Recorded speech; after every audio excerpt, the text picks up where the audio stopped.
اعوذ باللہ من الشیطان الرجیم بسم اللہ الرحمن الرحیم یولج اللیل فی النہار ویولج النہار فی اللیل وسخر الشمس والقمر کل یجری لأجل مسمى ذالکم اللہ ربکم لہ الملک والذین تدعون من دونہ ما یملکون من قطمیر ان تدعوهم لا يسمعوا دعاءکم ولو سمعوا ما استجابوا لكم ويوم القيامة يكفرون بشرككم ولا ينبئك مثل خبير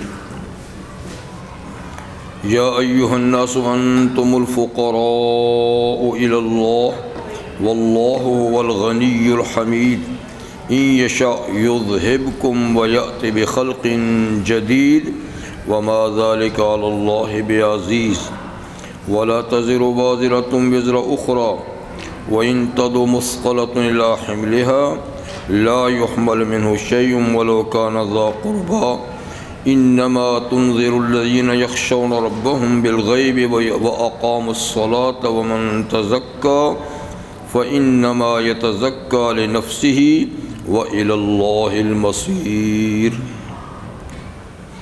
صدق الله العظيم۔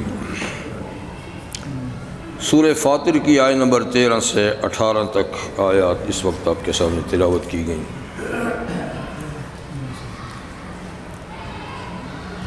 آیت نمبر 14 میں ارشاد فرمایا تھا کہ دو دریا برابر نہیں، ایک میٹھا اور ایک کڑوا۔ جی ہاں 12، آیت نمبر 12 میں جو اس سے پہلی آیت تھی تو اس میں دو دریاؤں کی مثال دی تھی کہ دو دریا ایک میٹھا اور ایک کڑوا برابر نہیں،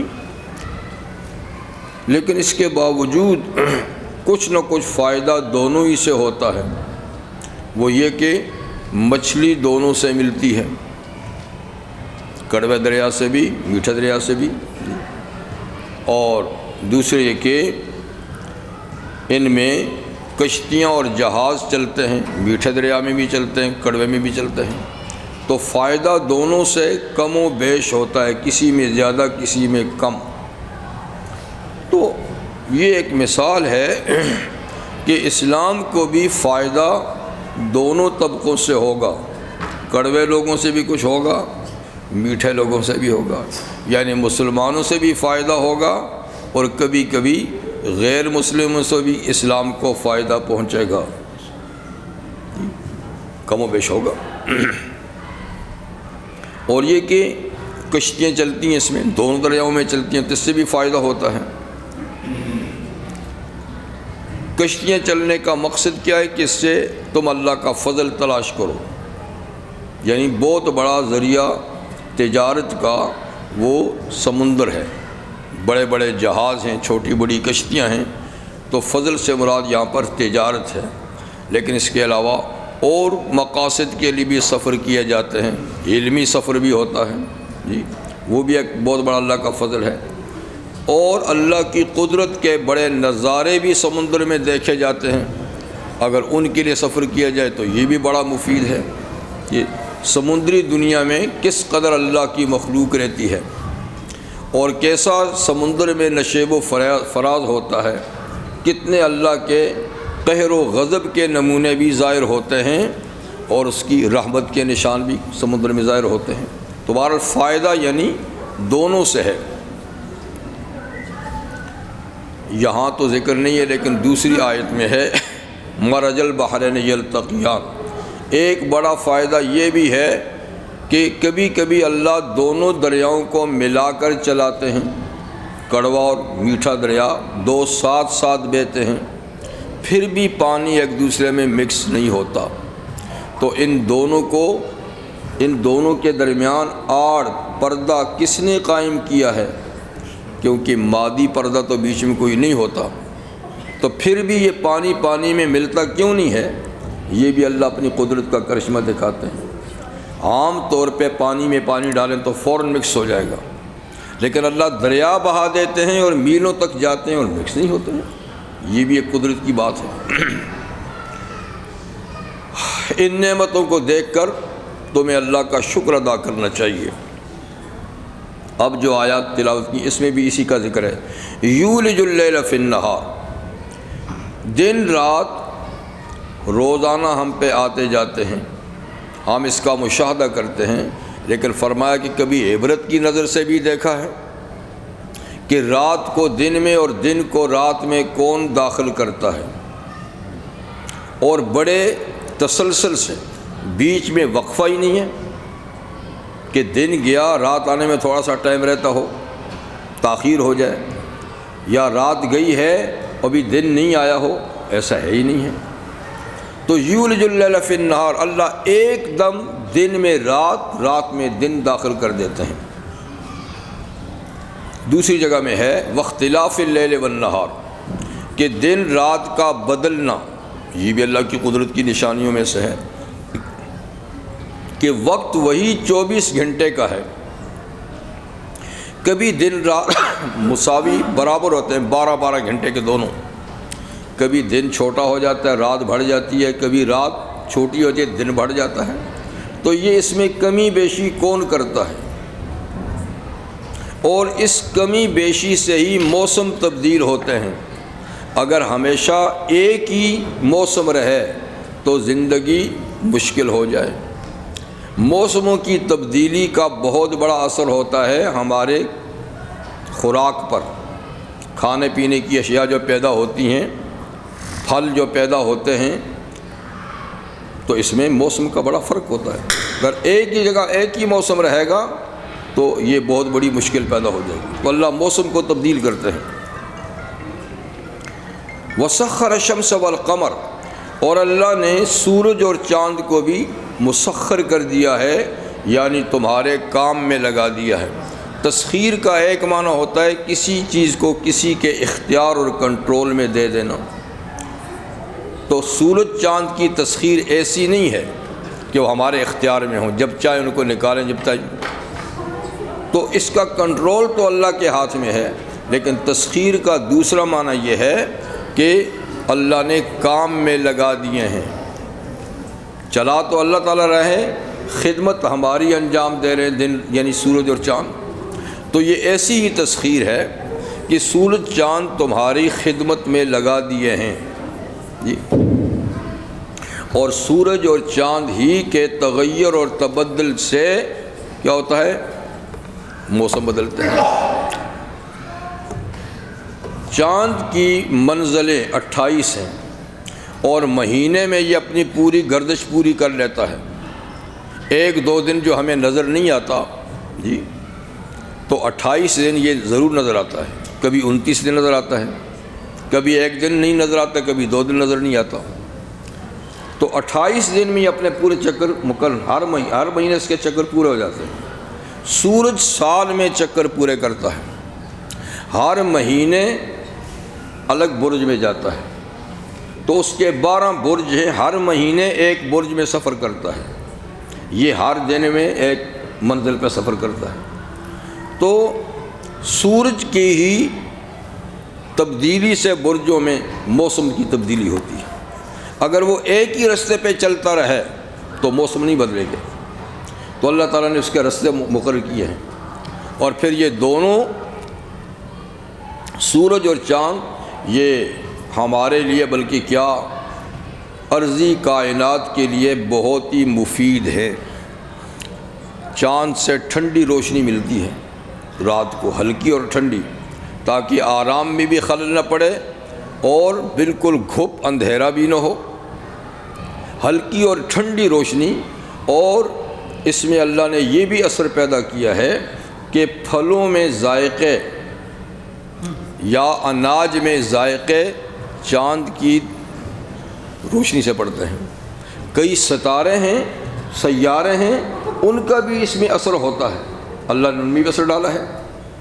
اور سورج کی گرمی سے پھل اور اناج پکتا ہے، وہ نہ چلے، اس کی گرمی نہ ہو، ہیٹ نہ ہو تو کوئی غذا پکے گی نہیں۔ تو بہرحال انسانی، حیوانی، نباتاتی اور دوسری کئی مخلوق جو ہے ان کو گرمی بھی چاہیے، ٹھنڈک بھی چاہیے۔ تو سورج یہ ضرورتیں پوری کرتا ہے۔ اللہ تعالیٰ نے اتنا ایندھن بھر رکھا ہے سورج میں کہ کروڑہا سال سے یہ گردش میں ہے اور اس کا ایندھن کم نہیں ہوا، اور پتہ نہیں کب تک اور بھی چلتا رہے گا۔ ایک سائنسدان کا، یہی واشنگٹن کے سائنسدان کا میں نے پڑھا تھا، کہتا ایک اندازہ ہے کہ 18 کروڑ سال سے سورج چل رہا ہے، کس نے ناپا لیکن باہر ایک اندازہ ہے، اور کہتا ہے 18 کروڑ سال مزید چلے گا۔ یہ بھی ایک گپ ہی ہے، لیکن چلو، تو اتنے عرصے میں چل رہا ہے اور ایندھن میں کمی نہیں، اور نہ آخر تک آئے گی۔ جب قیامت ہوگی تو اچانک سب بجھ جائیں گے، اذا الشمس کورت، اذا النجوم انکدرت، سب ختم ہو جائے گا اس وقت تک۔ تو یہ ایک بہت بڑا سسٹم ہے جو اللہ تعالیٰ نے قائم کیا ہے، اور بڑی انرجی ہے اللہ نے جس میں رکھی ہے۔ باقی جتنی انرجی ہے زمین میں اس وقت ہماری ضرورت کی، یہ سب محدود ہیں۔ لکڑ ہے محدود ہے، کوئلہ ہے محدود ہے، آئل جو نکل رہا ہے وہ محدود ہے جی، ایک وقت تک۔ یہ اور بات ہے کہ اللہ اور سورس پیدا کر دیں گے کچھ، لیکن سورج کی جو گرمی ہے کہتے ہیں یہ تو آخر دم تک رہے گی۔ اسی لیے اب کوششیں یہ ہیں کہ یہ انرجی تو محدود ہے، کسی وقت ختم ہو جائے گی، تو آگے پھر کیا ہوگا؟ ہیٹ کے لیے، روشنی کے لیے تو پھر سولر انرجی جو ہے وہ استعمال کی جائے گی۔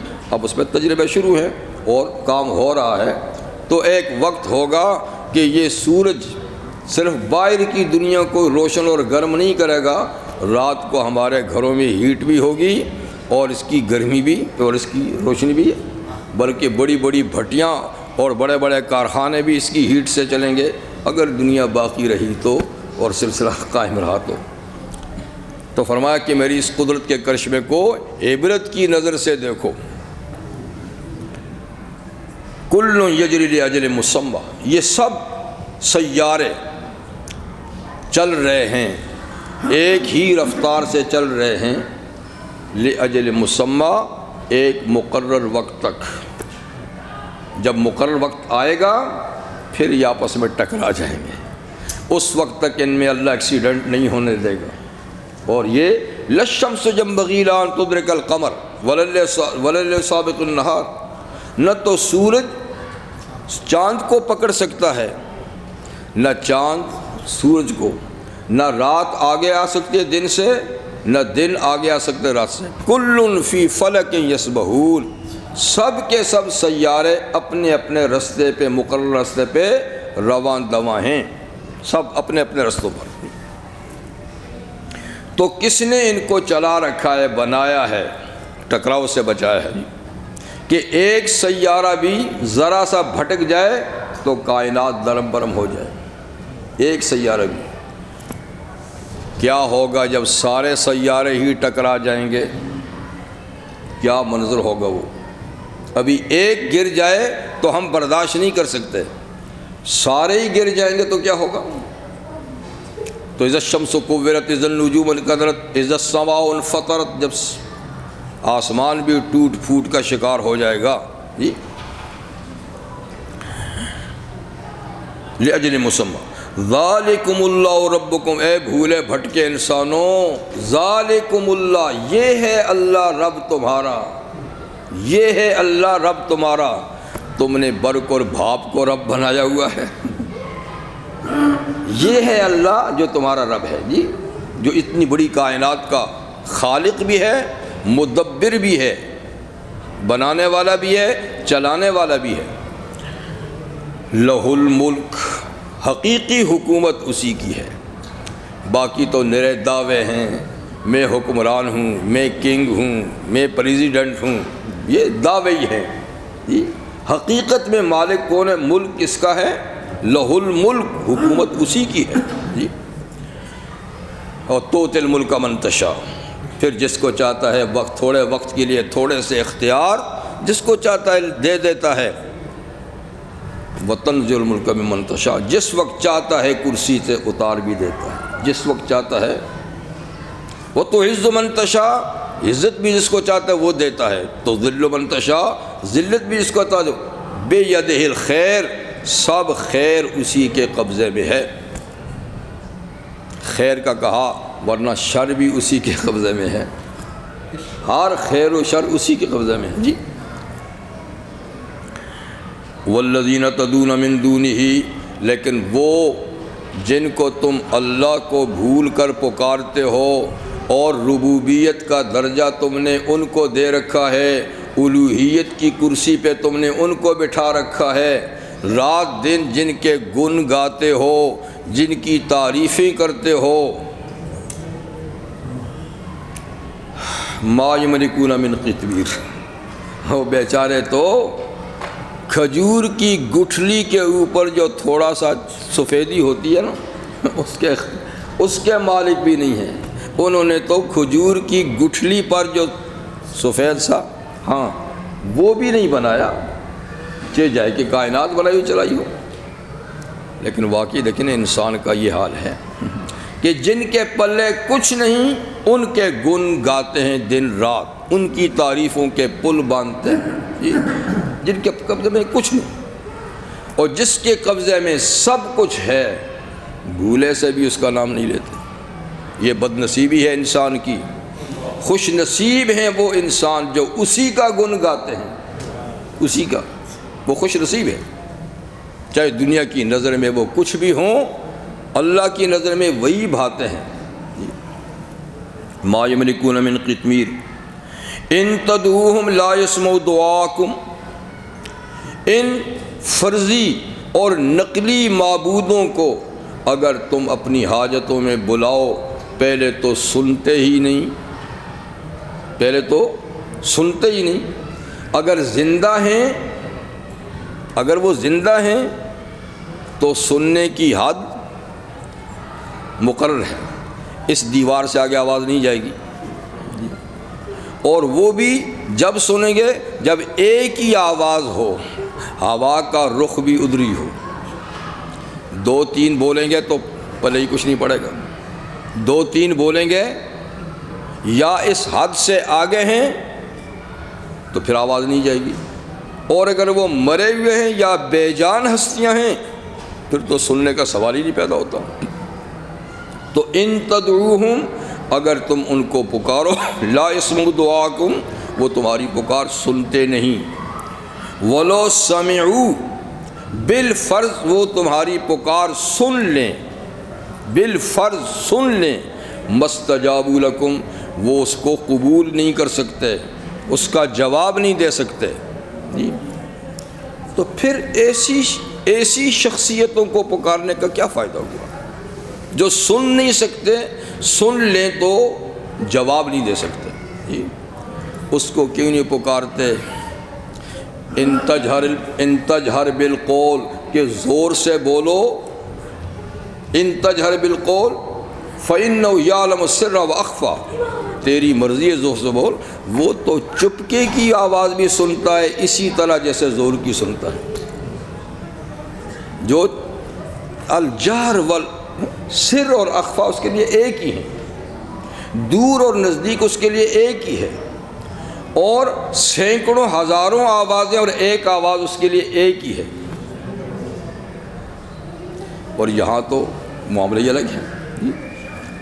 اور پھر سن بھی لیں تو دعوت قبول نہیں کر سکتے، یعنی تمہاری حاجت پوری نہیں کر سکتے۔ وہ خود حاجت مند ہیں تو تیری کیا پوری کرتے؟ جو خود محتاج ہوئے دوسرے کا، بھلا اس سے مدد کا مانگنا کیا؟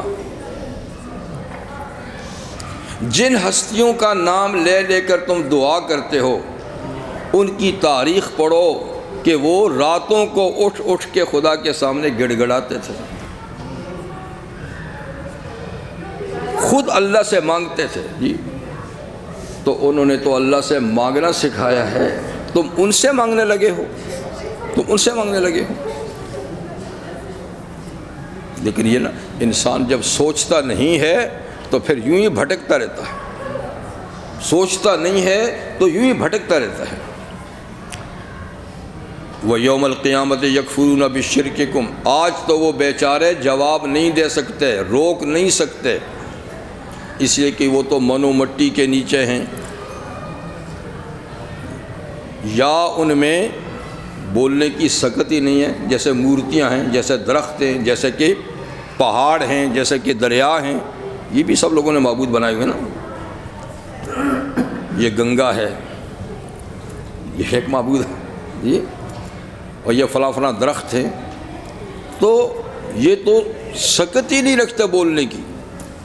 جو بولنے کی سکت رکھتے ہیں وہ جا چکے ہیں، تو وہ تو من و مٹی کے نیچے ہیں۔ اور جب قیامت کا دن ہوگا اور اللہ عابد و معبود کو اکٹھا کریں گے اور پوچھیں گے اپنے ان بندوں سے کہ تم نے ان کو اپنی طرف لگایا تھا یا میری طرف،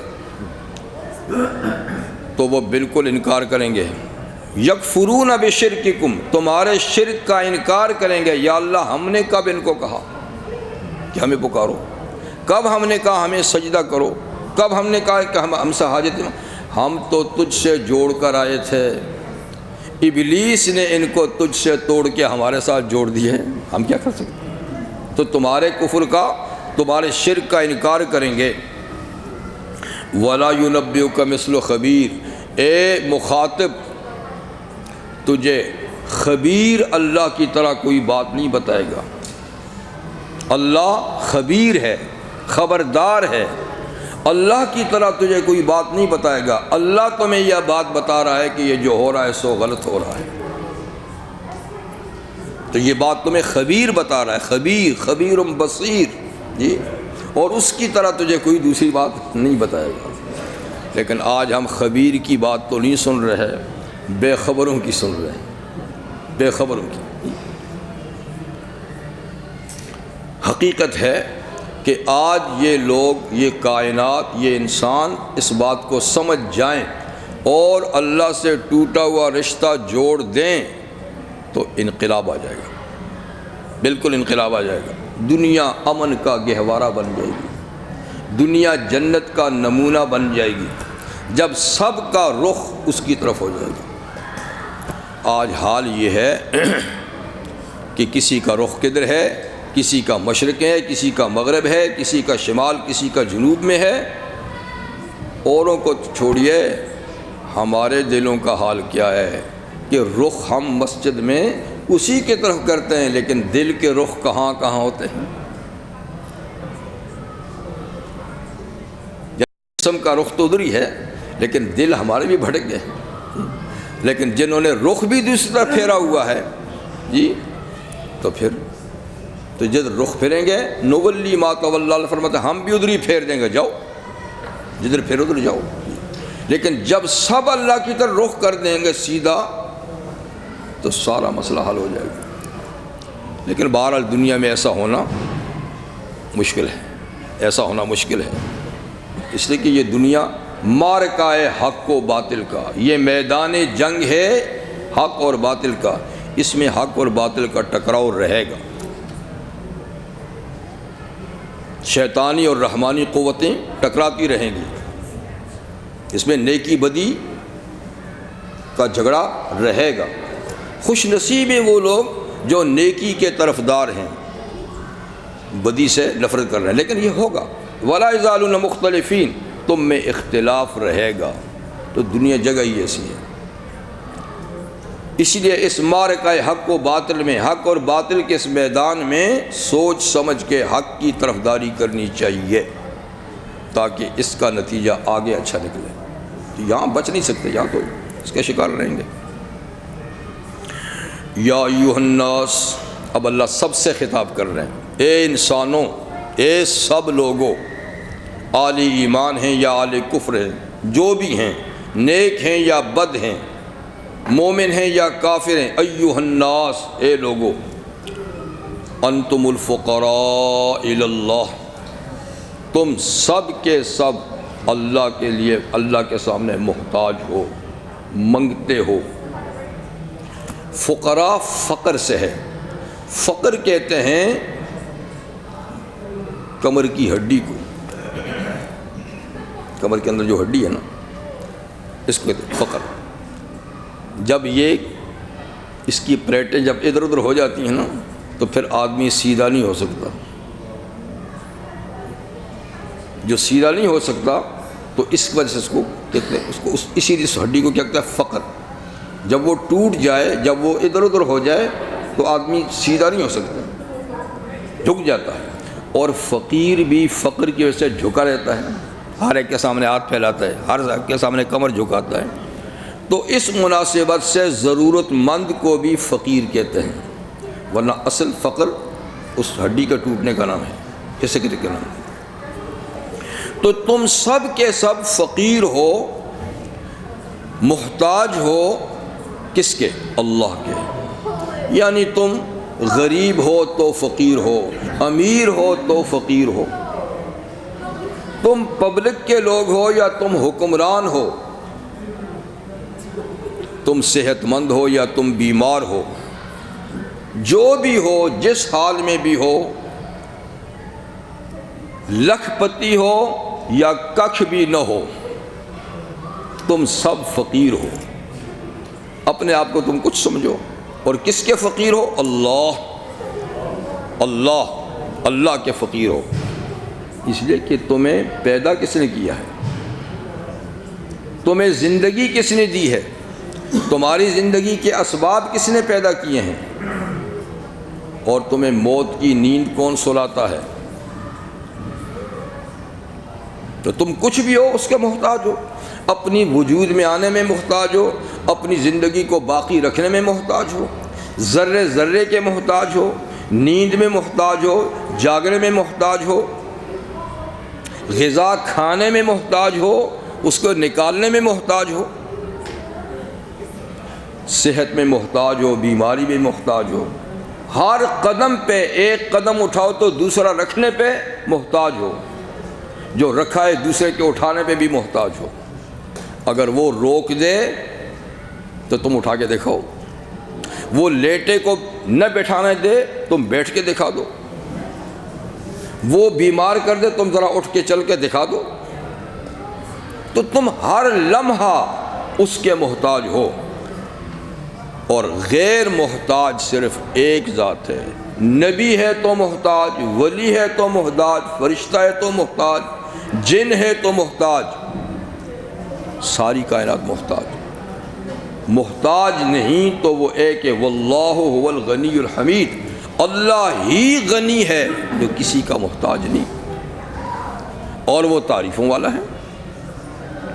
قل هو اللہ احد، فرما دیجئے اللہ ایک ہے. اللہ الصمد، اللہ بے نیاز ہے. اللہ ہندی میں اللہ نرا دھار ہے، اللہ نرا دھار ہے ہندی میں، کہ سنسکرت میں ہندی میں. اچھا، تو ہمارے شاہ صاحب تھے، شاہ عطا اللہ بخاری رحمہ اللہ، بہت بڑے خطیب تھے، بڑے صغیر کے. وہ فرماتے تھے کہ یہ نرا دھار میری سمجھ میں نہیں آتا تھا، یہ پرانی لغت ہے اور پرانی اردو میں یہ لفظ بولا جاتا تھا. تو سب سے پہلے قرآن حکیم کی اردو میں جو ترجمہ کیا شاہ عبد القادر رحمہ اللہ نے، انہوں نے اس کا نرا دھاری لکھا تھا اس زمانے میں. تو میں سمجھا نہیں تھا. جب میں جیل میں گیا تو ایک ہندو قیدی بھی تھا، تو مجھے فوراً خیال آیا کہ اردو میں تو یہ آج کل کی اردو میں نہیں ہے، اس سے پوچھ لوں. کہا بھائی نرا دھار کس کو کہتے ہیں؟ اس نے کہا شاہ جی کیوں پوچھا؟ کہا بس بتا دو. کہا نرا دھار اس کو کہتے ہیں جس کا کام دوسروں کے بغیر چلے، دوسروں کا کام اس کے بغیر نہ چلے. نرا دھار کون ہے؟ کہ اور کسی کا کام اس کے بغیر نہ چلے، اس کے سارے کام سب کے بغیر چلے. اسی کو اردو میں کہتا ہے بے نیاز. بے نیاز، جس کو کسی کی نیاز کی ضرورت نہیں ہے لیکن سب اس کے محتاج ہیں. اللہ الصمد، جی اللہ غنی ہے، تم فقراء ہو. ان یشاء یذہبکم، اگر اللہ چاہے تو تم سب کو مٹا دے، صفایا کر دے، حرف غلط کی طرح تمہیں مٹا دے. وَيَأْتِ بِخَلْقٍ جدید، اس کی زمین اجڑی ہوئی نہیں رہ جائے گی، غیر آباد نہیں رہ جائے گی، وہ تمہاری جگہ نئی مخلوق لا کھڑی کرے گا، اپنی زمین کو پھر بسا دے گا، تم کو ہٹا دے گا۔ این یشاء، اور فرمایا کہ یہ صرف کہنے کی بات نہیں ہے، کر کے دکھایا ہے میں نے۔ اللہ فرماتا ہے میں نے کر کے دکھایا ہے، عبرت کی آنکھ سے ذرا تاریخ پڑھو۔ ہم نے نوح علیہ السلام کا طوفان بھیج کر طوفان نوح سب کو مٹا دیا حرف غلط کی طرح، سب کو، پوری روئے زمین پہ طوفان آیا تھا، اور بلند سے بلند پہاڑ کی چوٹی سے بھی کئی گنا اوپر پانی چلا گیا تھا۔ آسمان کے نیچے زمین کے اوپر پانی ہی پانی تھا سوائے کشتی نوح کے، اور کشتی نوح میں کوئی 80-82 آدمی تھے بس۔ تو ہم نے پھر دنیا کو آباد کر دیا، ان سے اگلوں کو مٹا دیا۔ پھر وہ بڑھتے بڑھتے بڑھتے قوم عاد بن گئی، نبی بھیجا، انہوں نے مخالفت کی، تو ہم نے ہوائیں چلا کر پوری قوم کو ختم کر دیا، سوائے چند ہزار لوگوں کے جو ہود علیہ السلام پہ ایمان لائے تھے۔ تو کیا ہماری زمین اجڑ گئی؟ ان چند ہزار سے پھر ہم نے زمین کو بھر دیا، قوم سمود پیدا ہو گئی۔ وہ بگڑے تو صالح علیہ السلام آئے، ان کی نہیں سنی تو ہم نے زلزلے کا ایک جھٹکا دے کر اور فرشتے نے ایک چیخ لگا کر سب کو نیند کی موت سلا دیا، ٹھیک ہے نا؟ چند ہزار بچے تھے، زمین اجڑ گئی، پھر دنیا آباد ہو گئی۔ تو اگر وہ چاہے تو تم موجود لوگوں کو مٹا دے، ویات بخلق جدید، اور ایک نئی مخلوق پیدا کر دے، نئی لوگ تمہاری جگہ۔ تو آج پھر دنیا ماشاءاللہ بھری ہوئی ہے، اب سوچ رہے ہیں کہ ان کو کم کریں۔ عجیب ذہن ہے نا؟ ارے بھائی دسترخوان اس کا ہے، دسترخوان مہمان اس کے ہیں، تمہیں تکلیف کیا ہو رہی ہے؟ تمہیں تکلیف کیا ہو رہی ہے کہ ان کو کم کرو؟ وہ تمہارے گھر سے کھاتے ہیں۔ تو یہ بیچارہ کم کرنے کی سوچ میں ہے، وہ بھیج رہا ہے، وہ دھڑا دھڑ بھیج رہا ہے یہ کم کرنے کی۔ تم ایسا کرو، اس کے دسترخوان کو ذرا وسیع کرو، زمین میں ہل چلاؤ، قابل کاش بناؤ، کھاد بناؤ، فصلیں اگاؤ، سبزیاں اگاؤ، تمہارا یہ کام ہے۔ یہ نہیں کہ مہمانوں کو روک دو، اور روک سکتے کب ہو تم؟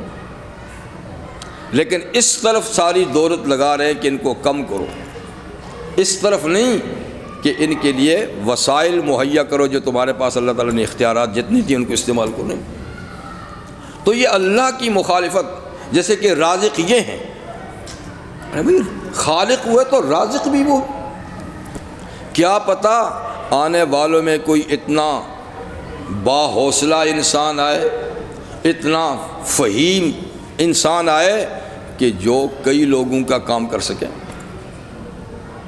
جو تمہاری سمجھ میں نہیں آتی شاید اس کی سمجھ میں آئے، انسانیت کا بھلا کر دے۔ تو تم آنے والوں کو روک رہے ہو، ایسا نہیں کرو، اور کر سکتے نہیں ہے لیکن کوشش کی جا رہی ہے۔ تو اللہ چاہے تو تم سب کو لے جائے جی، اور نئی مخلوق لے آئے۔ وما ذلک علی اللہ بعزیز، اور یہ کوئی اللہ پر مشکل بھی نہیں ہے، وہ چاہے تو ایک جھٹکے میں سب کو موت کی نیند سلا دے، ایک جھٹکے میں، اور ایک کن سے نئی مخلوق پیدا کر دے۔ لیکن اللہ کی پاور کو یہ سمجھے کہاں ہے، کبھی سوچے ہی نہیں۔ فرمایا کہ اس قصے کو چھوڑو، اپنی آخرت کو سوچو، آخرت کو سوچو، ان کو چھوڑو۔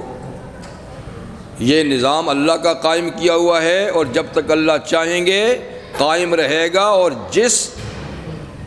جس روح کو اس نے پیدا کرنا ہے ساری دنیا مل کے اس کا رستہ روک نہیں سکتی، ساری دنیا مل کے اس کا رستہ روک نہیں سکتی۔ کسی کو اس کے ٹائم سے پہلے سارے لوگ مل کے مار نہیں سکتے، آنے والے کو روک نہیں سکتے. ٹھیک، تو یہ تو سلسلہ چلتا ہی رہے گا. اس کو چھوڑو، اپنا سوچو آگے تم نے جانا ہے. تو یہ دعوے دار تو بے شمار دنیا میں آئے. ملک ہمارا ہے، ملک ہمارا ہے. آج کہاں ہیں دعوے دار؟ نہ گورے سکندر نہ ہے قبر دارا، مٹے نامیوں کے نشاں کیسے کیسے. جنہوں نے دنیا کو فتح کیا کہاں ہیں؟ قبر بھی نہیں. تو اس کو چھوڑو کہ یہ ہمارا ہے. للہ میراث السماوات والارض، نہ تیرا نہ تیرے باپ کا ہے نہ تیرے دادے کا تھا. دعویٰ کرتے کرتے سب وہ زیر زمین چلے گئے، زمین پھر موجود ہے. آج تو دعویٰ کرتا ہے کہ میرا ملک ہے، فلانوں کو نکال دو. تو کون ہوتا ہے؟ کل کو تو نہیں ہوگا، دوسرے ہوں گے.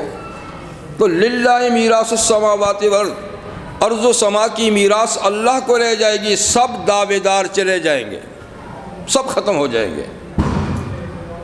زمین اللہ کے لیے رہ جائے گی. جی اپنی آگے کی سوچو کہ اس کی عدالت میں تم نے پیش ہونا ہے. وَلَا تَزِرُ وَازِرَةٌ وِزْرَ أُخْرَىٰ، اس کی عدالت کا قانون سن لو کہ کوئی شخص دوسرے کا بوجھ نہیں اٹھائے گا.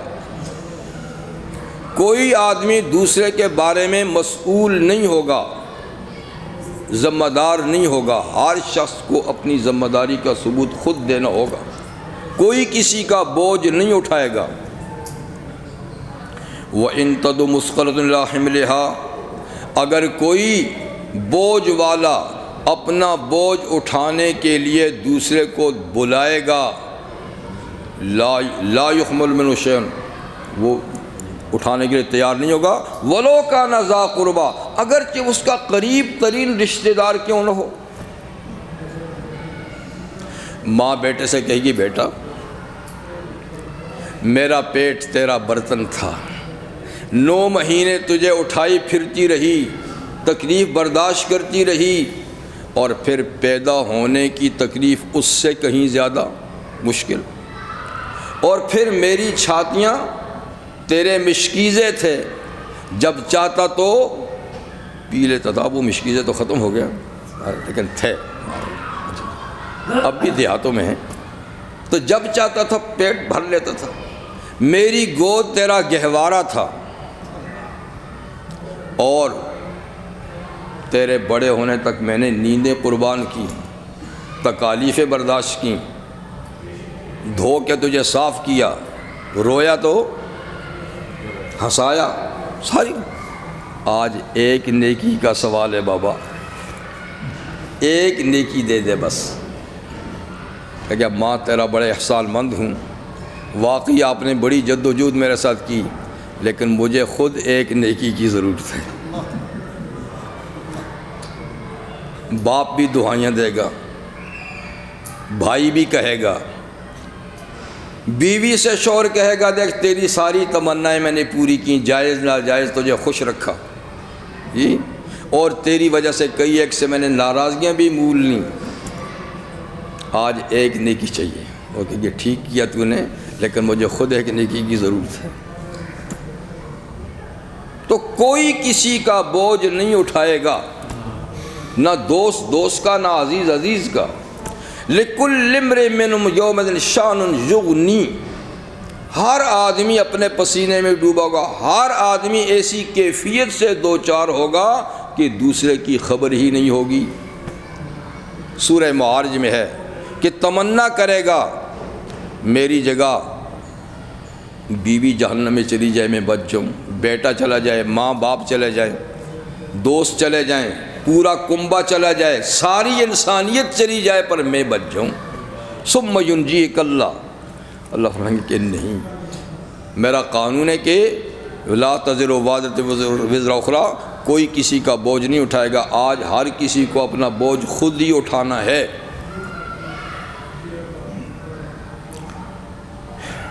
فرمایا کہ اس دن کی فکر کرو، اس دن کی فکر کرو، لیکن اس کی فکر تو وہ کرے نا جو اس دن پہ یقین رکھے. یقین رکھے کہ تب فکر کرے گا.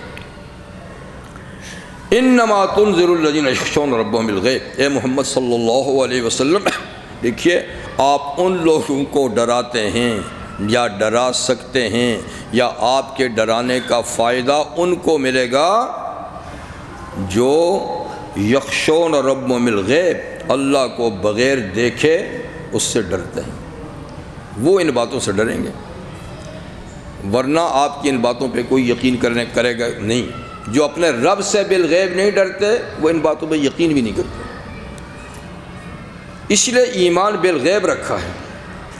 اللہ اپنے جاہ و جلال کے ساتھ سامنے آ جائے تو ہر ایک کو مانگنا پڑے گا، پھر تو بھاگنے کی بات نہیں، لیکن اللہ نے خود کو پس پردہ رکھا ہے جی، لیکن پس پردہ کا یہ مطلب نہیں ہے کہ وہ آشکارا نہیں،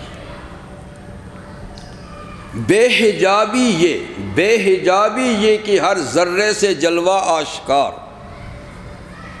اس پہ گھونگٹ یہ کہ صورت آج تک نادیدہ ہے، اس پہ گھونگٹ یہ کہ سورج آج تک نادیدہ ہے، کچھ سمجھے؟ یعنی اللہ بے حجاب اتنے ہیں کہ ہر ذرے سے اس کی قدرت ظاہر ہو رہی ہے، ہر ذرے سے اس کی پہچان ہو رہی ہے، اور گھونگٹ ایسا ہے کہ صورت آج تک کسی نے دیکھی ہی نہیں ہے، نہ کوئی دیکھ سکے گا۔ تو یہ بھی نہیں کہ پتہ ہی نہیں، کا پتہ ہے لیکن صورت نادیدہ ہے، اس لیے صورت کی بات چھوڑو، غیب پر ایمان لاؤ۔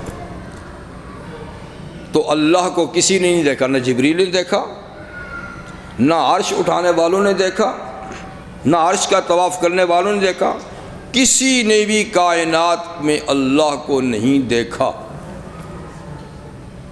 یعنی صورت نہیں دیکھی، قدرت سے سب نے دیکھا، صفات سے سب نے دیکھا۔ تو اللہ تعالیٰ کو حضور صلی اللہ علیہ وسلم نے فرمایا اگر اللہ تعالیٰ اپنی قدرت کی وہ چمک کا ایک ذرہ بھی دنیا پہ کر دیں تو اس کی چہرے کی چمک ساری دنیا کو جلا کر رکھ دے، اس کے چہرے کی نورانیت کائنات برداشت ہی نہیں کر سکتی۔ تو بہرحال اللہ پر ایمان بالغیب ہے، ٹھیک ہے نا، وہ ہر شکل و صورت سے پاک ہے۔ لیس کمثلہ شیء، کوئی ایسی چیز کائنات میں نہیں کہ ہم کہیں اللہ اس طرح ہے، اس کی طرح کوئی چیز نہیں ہے، ٹھیک؟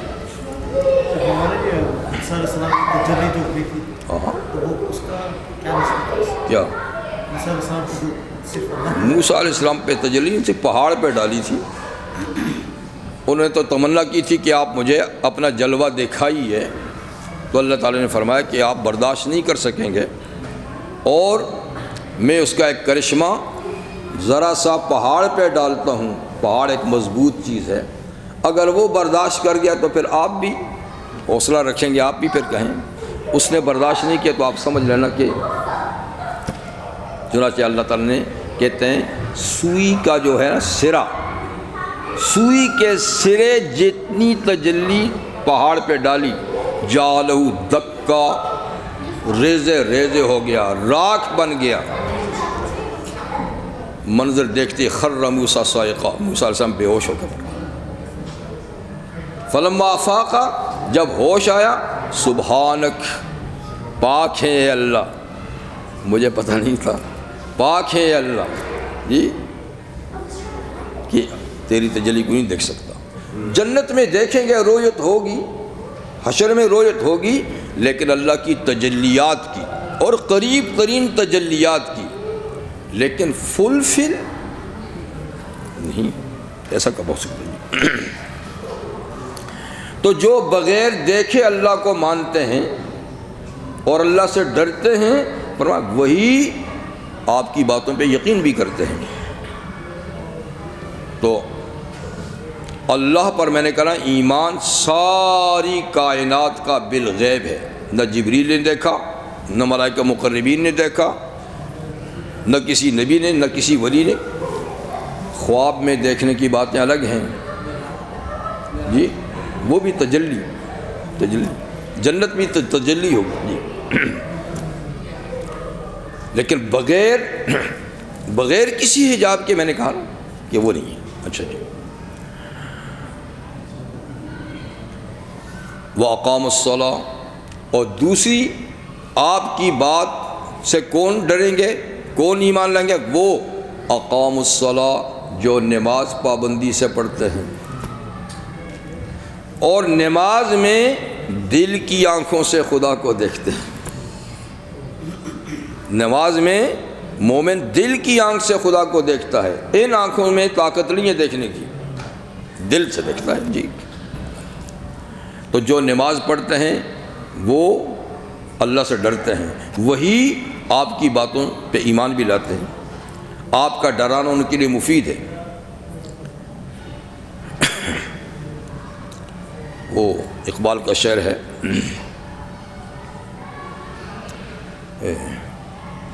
کبھی اے حقیقت منتظر، کبھی اے حقیقت منتظر، لباس مجاز میں ہزاروں سجدے تڑپ رہے ہیں میری جبین نیاز میں۔ لیکن وہ حقیقت منتظر اپنی تجلی ہی دکھائے گا جی، ظاہر بات ہے کہ حقیقت کا ادراک تو انسان برداشت نہیں کر سکتا کوئی بھی۔ ومن تزکا، اور جس نے تزکیہ اختیار کیا، جس نے پاکیزگی اور صفائی اور ستھرائی اختیار کی، تو تزکیہ، شاہ عبدالعزیز محدث دہلوی رحمۃ فرماتے ہیں کہ ہر چیز میں تزکیہ مطلوب ہے، ہر چیز میں۔ سب سے پہلے تو عقیدہ کا تزکیہ، اللہ کے بارے میں عقیدہ ٹھیک ہو، ٹھیک، اور زیادہ تر استعمال ہوتا ہے دل کا تزکیہ۔ تو دل کا تزکیہ کس چیز سے؟ کفر سے، شرک سے، نفاق سے، کبر سے، بغض سے، حسد سے، یہ سب دل کی بیماریاں ہیں، ان کا تزکیہ کرو، ان سب کو نکالو، کفر کو بھی دل سے، شرک کو بھی، نفاق کو بھی، کبر کو بھی، حسد کو بھی، بغض کو بھی، کینہ کو بھی، جتنی خرابیاں ہیں نا دل سے، سب کو نکال دو اور دل کو اجلا کر دو۔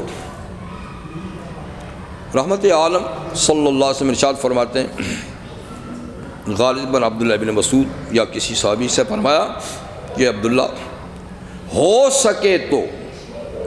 سکے تو صبح اس طرح اٹھ کے تیرے دل میں کسی مسلمان کے لیے غل و غش نہ ہو، کوئی کھوٹ، کوئی میل نہ ہو، صبح اس طرح کر کے دل سب سے صاف اور ستھرا ہو۔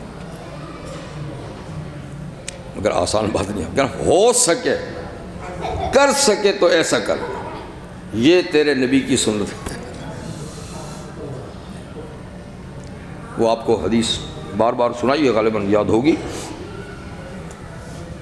کہ حضور مجمع صحابہ میں تھے اور فرمایا کہ ابھی ایک جنتی دروازے سے آئے گا، ابھی ایک جنتی دروازے سے آئے گا۔ صحابہ نے سب کو مڑ کے دیکھا، کون آ رہا ہے؟ کتنا خوش قسمت آدمی کہ حضور کہتے ہیں یہ جنتی ہے۔ تھوڑی دیر سیدھا سادہ مسلمان، کسان ٹائپ کا اندر آیا اور اس نے نماز پڑھی، چلا گیا، سلام کیا، بیٹھا بھی نہیں، چلا گیا۔ دوسرے دن بھی حضور نے فرمایا کہ ابھی جنتی آ رہا ہے، پھر دیکھا وہی آیا۔ تیسرے دن پھر کہا کہ جنتی آ رہا ہے، دیکھا وہی آیا، نماز پڑھ چلا گیا۔ عبداللہ بن عمر کہتے ہیں میں اٹھا، باہر نکلا کہ 3 دن سے حضور ایک جنتی کے آنے کی بات کرتے ہیں، تو یہی آدمی آیا ہے، تو دیکھوں، معلوم کروں کہ اس کے اعمال کیا ہیں۔ یا تو میں نے کہا حضرت میں آپ کا مہمان ہوں، کہ الحمدللہ آؤ، میرے مہمان کو آؤ۔ لے گیا اپنے گھر، رات کا وقت تھا، تو بستر ڈال کے دیا کہ سو جاؤ، تو میرے مہمان ہو، کھانا جو بھی سادہ سا تھا کھلایا، ساتھ اس کی چارپائی بھی تھی جی۔ تو ہم دونوں نے عشاء کی نماز پڑھی، سو گئے۔ مجھے نیند کب آتی ہے؟ میں تو بس ایسا کر کے دیکھ رہا ہوں کہ یہ بندہ کس وقت اٹھتا ہے، کون سا عمل کرتا ہے کہ جس پہ حضور اس کو جنتی کہہ رہے ہیں۔ ساری رات مزے سے میٹھی نیند سوتا رہا، میں جاگتا رہا، اس کے عمل دیکھوں، وہ سوتا رہا۔ فجر ہوئی، اٹھا، مجھے بھی اٹھایا، نماز پڑھی، دونوں نے ناشتہ وغیرہ کیا، تو کہا اچھا میں کام پہ جا رہا ہوں، آپ بیٹھے یا کہیں جاتے تو جائیں۔ وہ اپنے کام پہ چلا گیا۔ رات کو آیا تو میں پھر آ گیا، جی مہمان ہوں۔ پھر رات کو دیکھا، چلو کل تھکا ہوگا، آج اس رات بھی عشاء کی نماز پڑھی، صبح تک میٹھی نیند سوتا رہا۔ کوئی تیسرے دن پھر وہی کچھ، کوئی رات کو نہ تہجد پڑھے ہے، نہ کوئی تلاوت کی ہے، نہ کوئی ذکر و اذکار کیا۔ عشاء پڑھی سو گئے، فجر پڑھی چلے گئے کام پہ۔ تیسرے دن آپ مہمان تین ہی دن کا ہوتا ہے نا، تو تیسرے دن کا اچھا سر بڑی بڑی مہربانی آپ نے نواز کی، رکھا، میں جا رہا ہوں۔ اس نے کہا ٹھیک ہے، لیکن آپ کیسے مہمان بننے کی کوئی وجہ ہی آپ نے نہیں بتائی، کسی مقصد کے لیے آئے تھے، کوئی کام تھا آپ کا، تو آپ بولے ہی کچھ نہیں ہے 3 دن تک، تو میں کیا خدمت کروں، کوئی کام؟ اس نے کہا نہیں کوئی کام تو نہیں تھا، لیکن 3 دن حضور مسلسل کہتے رہے کہ دروازے سے جنتی آ رہا ہے اور آپ ہی آئے تھے، تو میں یہ معلوم کرنے کے لیے کہ آپ کون سا جنتیوں کا کام کرتے ہیں۔ لیکن 3 دن میں دیکھا، دن کو آپ ہوتے ہیں کھیتوں میں، رات کو آئے اور فرض نماز پڑھی، سوئے سوا فرض نماز پڑھی، کھیت پہ چلے گئے، کوئی کام تو کرتے آپ کو دیکھا نہیں۔ اس نے کہا ہاں میری زندگی ایسی ہی ہے، بس فرائض واجبات تک، سنتوں تک بات ہے، زیادہ نوافل کا ٹائم نہیں، غریب آدمی ہوں، محنت کش آدمی ہوں، بس میں تو ایسے ہی ہوں۔ لیکن ہاں ایک بات ہے، میرے دل میں کسی مسلمان کے لیے ناراضگی اور کھوٹ نہیں ہے۔ کہا ہاں پتے کی بات اب بتائی تو نے، پتے کی بات اب بتائی ہے کہ حضور کیوں تجھے جنتی کہتے رہے، تو معلوم ہوا کثرت صلاۃ، کثرت صوم، کثرت اذکار نہیں، دل کا تزکیہ چاہیے، اور دل کا تزکیہ یہ ہے کہ کسی مسلمان کے لیے دل میں کھوٹ نہیں ہونا چاہیے، ناراضگی نہیں ہونی چاہیے، دین کے لیے ہے تو ہو، اگر دنیا کے لیے نہیں ہونی چاہیے۔ تو یہ کوئی معمولی کام نہیں ہے، لیکن ہم نے ان چیزوں کو معمولی سمجھا ہوا ہے، اور اس کے مقابلے میں ہم سمجھتے ہیں کہ نفلی نمازیں، نفلی روزے، نفلی حج، نفلی زکاتیں، صدقات، لیکن بعض چیزیں ایسی ہیں جو ہم اس کو اہمیت نہیں دیکھیں، وہ اسلام میں بڑی اہمیت ہے۔ حسن معاشرت، حسن معاملات، حسن اخلاق، اس کو تو ہم نے دین سے باہر نکالا ہوا ہے۔ ہم کہتے ہیں معاملات جیسے چاہیں کریں، اخلاق جیسے چاہیں برتیں، رہن سہن جیسا ہو، بس نماز پڑھ لو تو ہم مسلمان ہو گئے، بس زکوٰۃ دے دو، روزہ رکھ لو، بس۔ نہیں بھائی، اتنی سی بات نہیں ہے۔ ادخلوا فی السلم کافہ، اسلام میں پورے کے پورے داخل ہو جاؤ، سارا اسلام اپناؤ۔ تو سارے اسلام میں بعض ایسی چیزیں ہیں جو بڑی اہمیت کی ہیں، لیکن وہ آج ہم سے ان کی اہمیت نکلی ہے۔ تو خیر،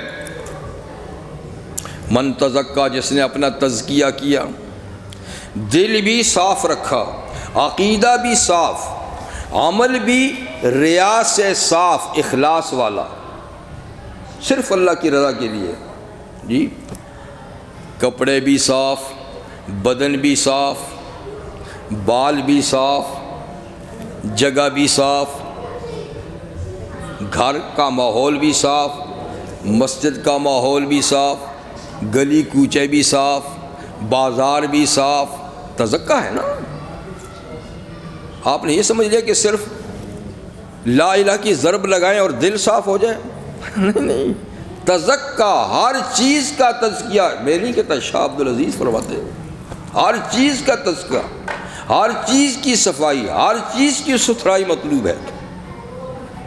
پورا ماحول صاف ہونا چاہیے، پورا ماحول صاف ہونا چاہیے، مسلمان کا گلی کوچہ بھی صاف ہو، اس کے گھر کا ہر کمرہ بھی صاف ہو، اس کا لباس، اس کا بستر بھی صاف ہو، اس کے برتن بھی صاف ہوں، اس کی جگہ بھی صاف ہو، اس کا بدن بھی صاف ہو، اس لیے کہ ظاہر کا اثر دل پہ پڑتا ہے۔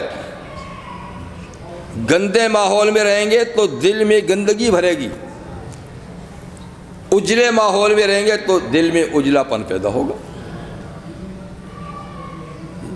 تو قد فرمایا ومن تزکا، جس نے اپنا تزکیہ کیا۔ دوسری آیت میں قد افلح من تزکا، وہ فلاح کو پہنچا، کامیاب ہو گیا جس نے تزکیہ کیا۔ جس نے تزکیہ کیا فإنما يتزکى لنفسہ، فرمایا اس نے تزکیہ اپنی خاطر کیا، ہمارا کیا کیا؟ اپنا فائدہ ہوگا تزکیہ والے کا، تو دنیا میں تزکیہ کیا تو تزکیہ کے مقام میں پہنچ جائے گا، وہاں گندا آدمی نہیں جا سکتا، کھوٹ والا نہیں جا سکتا، میلا کچیلا نہیں جا سکتا۔ جنت طہارت کا مقام ہے۔ اسی لیے اگر دنیا میں کسی کی ناراضگی کسی سے دین کی خاطر تھی وہ تو جائز ہے، جائز ہے، لیکن اللہ فرماتے ہیں کہ جنت میں داخلے سے پہلے اس کی بھی صفائی کرائیں گے۔ جنت میں داخل ہونے سے پہلے جن لوگوں کے دلوں میں دین کی خاطر ناراضگیاں تھیں جو جائز ہیں، لیکن ان ناراضگیوں کے ساتھ وہ جنت میں نہیں جائے گا، ہم اس سے پہلے صفائی کرا دیں گے جنت میں داخلے سے پہلے، تاکہ جنت میں جاؤ تو اجلے ہو کے جاؤ۔ رحمت عالم صلی اللہ فرماتے ہیں کہ سارے جنتی، اربوں کھربوں جنتی جو ہوں گے، ان سب کے دل ایک دل کی طرح ہوں گے، ایک دل، ایک دل۔ ہر آدمی کا دل دوسرے سے میچ کرے گا، ہر آدمی کا دل دوسرے سے میچ کرے گا۔ آج تو ہر چیز میں اختلاف ہے، قد و قامت میں اختلاف، رنگ میں اختلاف، گفتگو میں اختلاف، جی مزاج میں اختلاف، طور طریقوں میں اختلاف۔ جنت میں ہر چیز میں ہوگا اتحاد، ایک دل کی طرح ہوں گے سب کے دل، ایک سوچ ہوگی سب کی، ایک قد و قامت ہوگا سب کا، ایک عمر ہوگی سب کی، نہ گھٹے گی نہ بڑھے گی۔